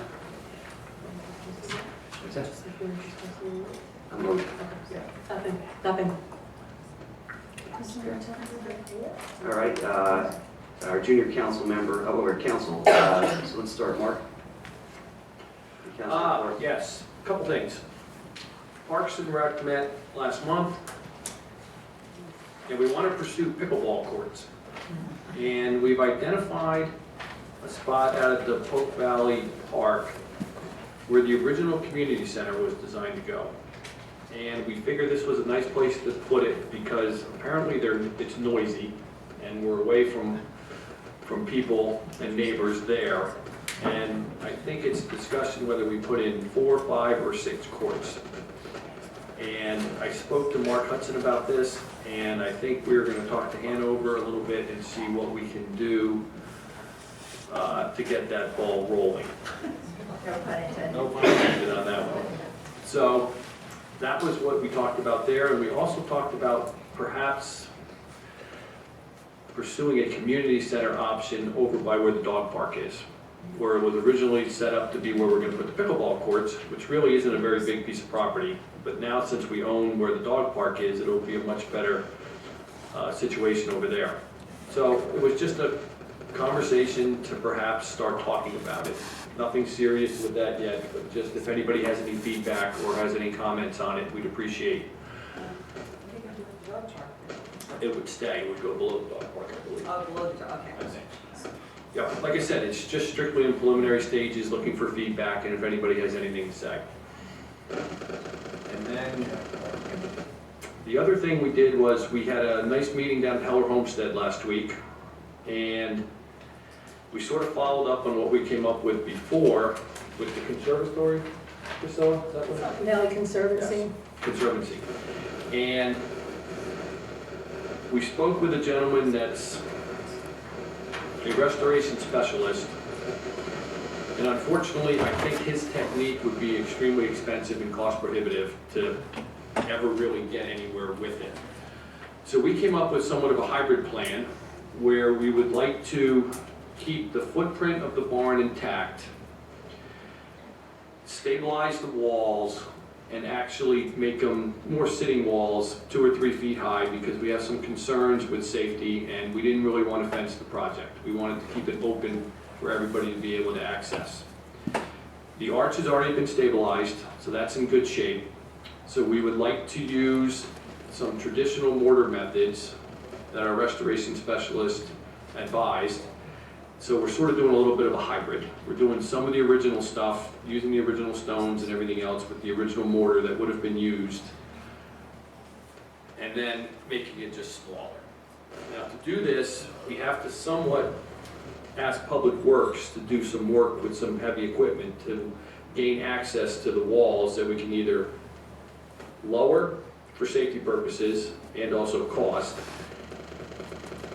and also create some grade changing situations so we don't have any more water problems. And we'd also like to remove the concrete apron in front and do something else. Not exactly sure yet, this is sort of a work in progress. But the conservatory signed off on a lot of our ideas. So we want to bury the existing stone that's there with dirt, and as the one gentleman said, God willing, we ever get a grant of $500,000 or whatnot to rebuild it, all the stone will be on site, and we can just dig it back up and use it. But honestly, Priscilla, what, $500,000 to $1 million to do something like that? Well, I'll just reach it in my pocket. Yeah, it's just, it's cost prohibitive. No. So we came up with this solution as a nice way to perhaps remove the fence, clean up the rubble, and have it as a park that the community can use, take pictures on, and everything else. I think it'll be very nice. So I'm not sure what direction we should go. Do we ask Roger to do the work? Do we have to make a motion to do the work? Any thoughts? Has Roger been there to see it? He was there last week. I wasn't sure. He knows what we talked about. Yeah, I figured, but I just want to make sure he's somewhat familiar with what we may or may not. I think we probably have a conversation with Mark when he gets back, and explain to him what needs to be done, and then, you know, the estimates and everything else. Right, because we have gotten some estimates on stonework. Okay. Yeah, we have gotten some stonework estimates, and do you have those, Priscilla? I never got them. I never got the estimate. I don't think Mark ever got them either. I think they went to Roger. for some- I do know that I did find a plan that was done by John Milner Associates that kind of went over the steps that we were going to do, and it pretty much followed the same lines as theirs. Of course, that was 15 years ago. But I think we should get the ball rolling on this, so. Yeah, it's sat for 25 years, so Right. I appreciate your efforts to Right. get this moving and to at least get it cleaned up and see what's in there and start rehabilitating it and making it of some use of the township. I mean, it's an eyesore now, or it's a little bit better than an eyesore what it was, and it's certainly a hazard, so this is great that you're doing it, Mark, thanks. And Kathy, could you just make a note for yourself to follow up with Mark to see if he got those estimates, and if he didn't, to follow up with Roger and find out where they are, and if we haven't received them, to reach out to the contractor to get them as soon as possible. Maybe we can get this on the agenda for the June meeting, and see what's there and improve it to Sounds good. get some progress. All right, thanks, Mark. Anything else? I'm good. All right, Sam? I just have one item. We got some good news yesterday. The township has received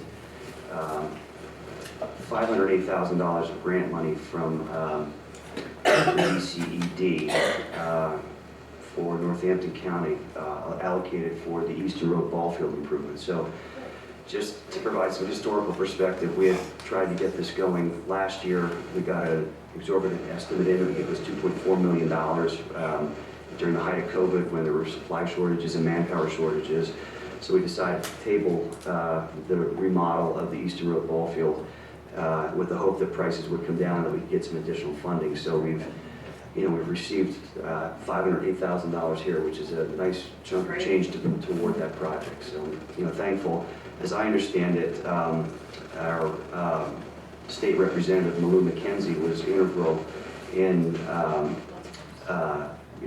advancing that cause and getting that money, which is really interesting because the location of the Eastern Road ball field is actually not within her district. It's Bob Freeman's district, but Malou was able to get us money for over there, and we thank her for that. And that's all that I have. I have a question about that, Jason. Remember a lady in the audience several weeks ago said that the township has a lease with the ball field? Did you ever look into that? Did we ever find out? I asked Mark to look into that, and I didn't get an answer to that. Okay, because I'd like an answer. Would you Sure, remind of him when course. he comes back? We actually do own the property. You do own it? So it's not by lease, it's ownership. Okay, that's good to know. What does improving the ball field mean? Are you looking at like? This is not going back and forth here. This is council I'm reports. asking you This is something. council reports, okay? It's the council reports. It's in the past minutes. You can look at the past minutes. We've had lots of discussions about the Eastern Road ball field. You may have not have been here. You can look it up, okay? All right. Priscilla? I just have, we got a letter from Upper Saucon regarding the library. Is there an update on the library issue? we've got a letter. I think you read it, and it was, No, I didn't read it. I'm just saying on May 9th, Upper Saucon Township sent, we got a copy of the letter that they sent to the Southern Lehigh Public Library Association about the meeting that they had in it, the public meeting that was attended last Monday. So I just wanted to know I if, wasn't there, I have no idea. Were you there? Mark, you were there. You were at I was at the library meeting. I was at the library meeting. Oh, well, I'm confused. I'm sorry. Okay, so really there's no update then on the library situation? Its status? I got the letter. Sorry, are you asking me, Priscilla? I'm sorry? Are you asking me? I'm asking anybody that will answer me. I did answer you, and I wasn't there, and I read the letter. I saw the letter that Upper Saucon, I don't know what happened at the Upper Saucon meeting. Maybe you can update us on what happened. I saw the letter, but I don't. Well, it's in the letter. Were you there? That's the question, were you there? Yeah, I was there. Well, why asking us? I'm not talking about this particular letter. I'm talking You about. were there, you knew we weren't there, and you're asking us what happened. and you You're knew we weren't there. confusing it, Jason. There's two issues here. There's this letter, and then there's the library issue. There's two separate things. Keep campaigning, Priscilla. I'm just stating facts. If you don't understand it, I'm sorry. All right, that's all I have. Okay, all right. I didn't hear you, No, Jason. I said you were there. You answered the question. I was All right. talking about two things. Didn't you Okay. get it? We do. Kathy, your report, right? Link. I don't have it. Mark, or Ryan. Nothing, thank you. All right. Public comment on agenda items. Robert Blasco. You love it. No, I'm gonna hold my comments. Okay, for a Kathy while. Pitchell I'll just let you sit and wonder. Yeah, that's what I'm doing. Kathy Pitchell McGovern. I've been told I can read. Laura Ray. I can read.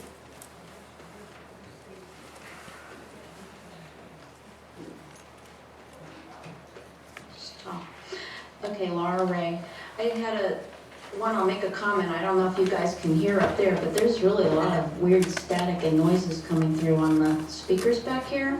I don't know if you hear it. I It's hear awful. something from this speaker. So I'm just wondering if we're still under warranty, hopefully for the system that they put in. Maybe that's the They should Saucon look at hackers it. trying to get in to put up some crazy pictures. Maybe it is, I don't know, but I'm just saying, back here, there's a lot of weird static over the system, and it's, you know, for how much was paid for that, it shouldn't have that. before. So you're not looking at graphic images, so I'm happy with that. But anyway, go ahead. We wouldn't even know because we don't see them. Um, Watching it, Stacy? All right, so I wanted to make a plug then for the composting workshop that EAC is sponsoring and putting on June the 3rd. It's from 11 to 12. And it's $70 to register for it, and the township will reimburse residents for $50 of that, and you register online, so you should be able to find it somewhere in the Facebook feeds, the link. I don't know if there's an easier place to find how to get to that. I don't know. So let's see, I think they have one other thing, but I don't remember. Yeah, maybe a comment about the ball field for Easton Road. So, yeah, it would, see, so there it is again. It would be good to know about whether, I guess, we own the property or not, but even so, it's going to be in the middle of the district that you just rezoned, so I don't know if it makes a lot of sense to invest a whole lot of money in the middle of what might be a warehouse zone or whatever it's gonna become over there. All right, thank you. All right, Dave Bouland. Nobody else? No, there's a couple others on here. There's some huge spaces. Look at all these happy faces. Hi, I'm Dave Bland, 2023 Alice Drive, to the council.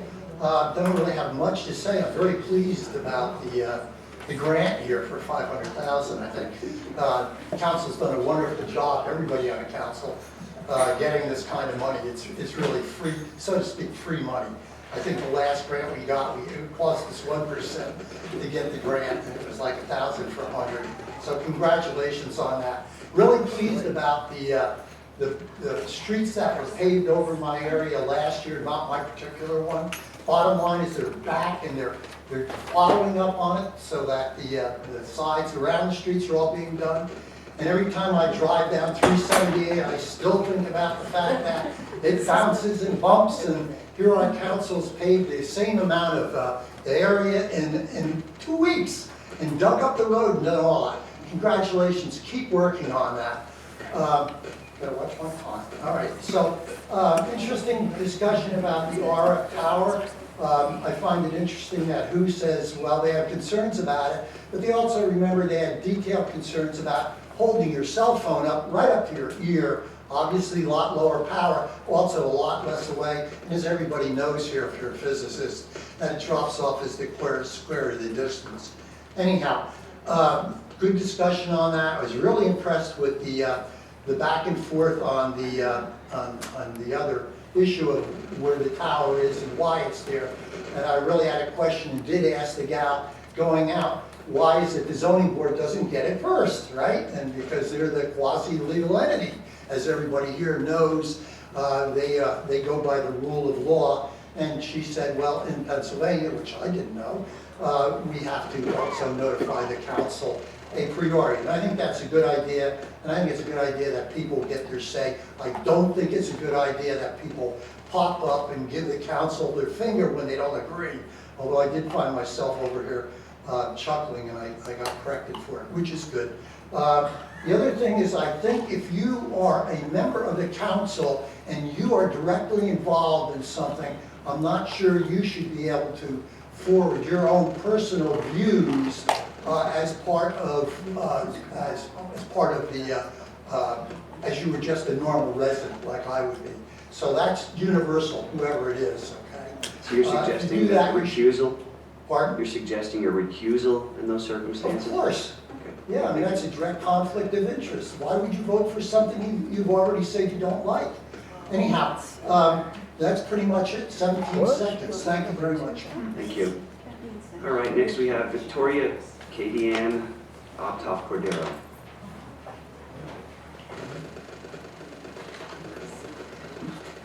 Thank you. It's Victoria K. Dean, Optoff Cordero. First, I want to reiterate the concern about the backfeed. I had a very, very difficult time hearing the second application that was before you. I couldn't hear any of it, and I would really hope, I understand there may be a situation that there's some speakers on back order, so I'm hopeful that maybe the township can follow up on that, and maybe there's a different vendor that has them, or something like that, because it's very, very distracting and difficult to hear. The second non-agenda item I wanted to comment on was the conditional use application that's currently pending before Lower Saucon Township. They stayed that in waiting for what this township council would do, and you've decided not to appeal on an agenda item. However, I think it would be wise to direct the zoning or the conditional use hearing officer to cease and desist the conditional use hearings, because it would be a waste without the underlying zoning. So that's my second comment for this evening. Thank you. Thank you. All right, next is Marco Zimic. Pass. Okay, next is George Sutton. Patton? Not George Patton. This is George. Dutton? Sutton? George? No, there's a George. It says, clearly I can read George. The last one. Reddington Hill Road? All right, Ginger Petrie.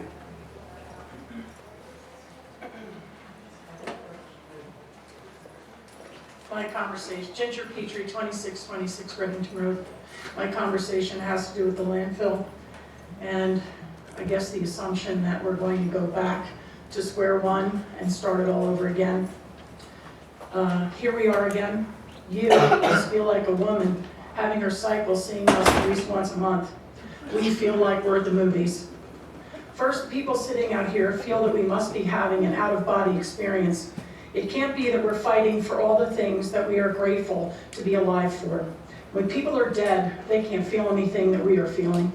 I personally am fighting for everyone that loves this land.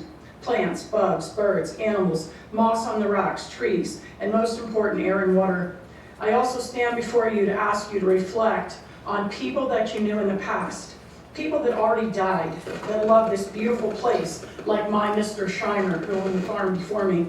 Those were the people that built these barns and houses with their hands. Show some care and respect for them and our God for the beauty around us.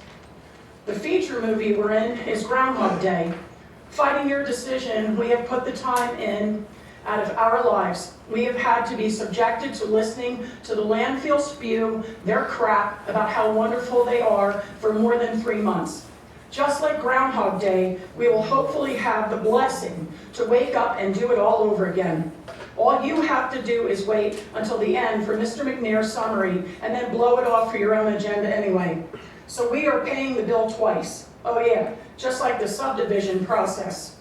Since we're at the movies, I'll throw in a line from Robin Hood. A man fighting for his home is worth 100 soldiers in a battle. We may not be in your seat of power, but we are fighting for our lives. Well, council, we might have to listen to the landfill crap all over again. We are ready to present facts and studies that should have been done with the township or the landfill's money, instead of paying a lawyer to oversee these hearings. You should be paying to know why more garbage is great for the township, not us citizens paying to stop it and you. Finally, I switched to TV. Do any of you watch Yellowstone? Well, they fight to preserve the magnificent beauty of their land. You don't have to go to Montana to see beautiful land. It's in my back field and all around you. I might not be rich like the Duttons, but I'm just as tough. They're having filming problems, maybe we should invite them here and they could do a reality TV instead. Just to be clear, I will fight this expansion coming straight at me with every breath, because it's only happening for one reason: greed, money for the township. You don't have to sacrifice a beautiful place for money. Money's dirty, not beautiful. By the way, you can call me George if you want to, maybe George Dutton. Thanks, Ginger. All right, thank you. I'll make that motion. Any second? Second. Sandy, second. Kathy? Mr. Benonis? Yes. Ms. DeLeon? Yes. Mr. Ingles? Yes. Ms. Yerger? Yes. Motion passes 4-0. Mr. Carucci absent. All right, good night, everyone.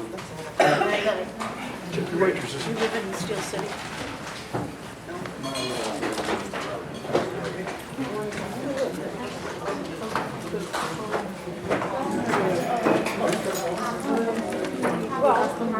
Don't take it down the gas. Hit the gas. Need some of it.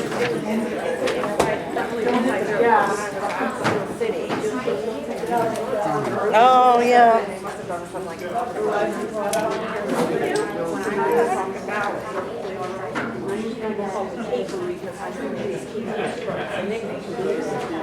So when I was there, he said, "You're Katie." I said, "Say my name, say it loud." So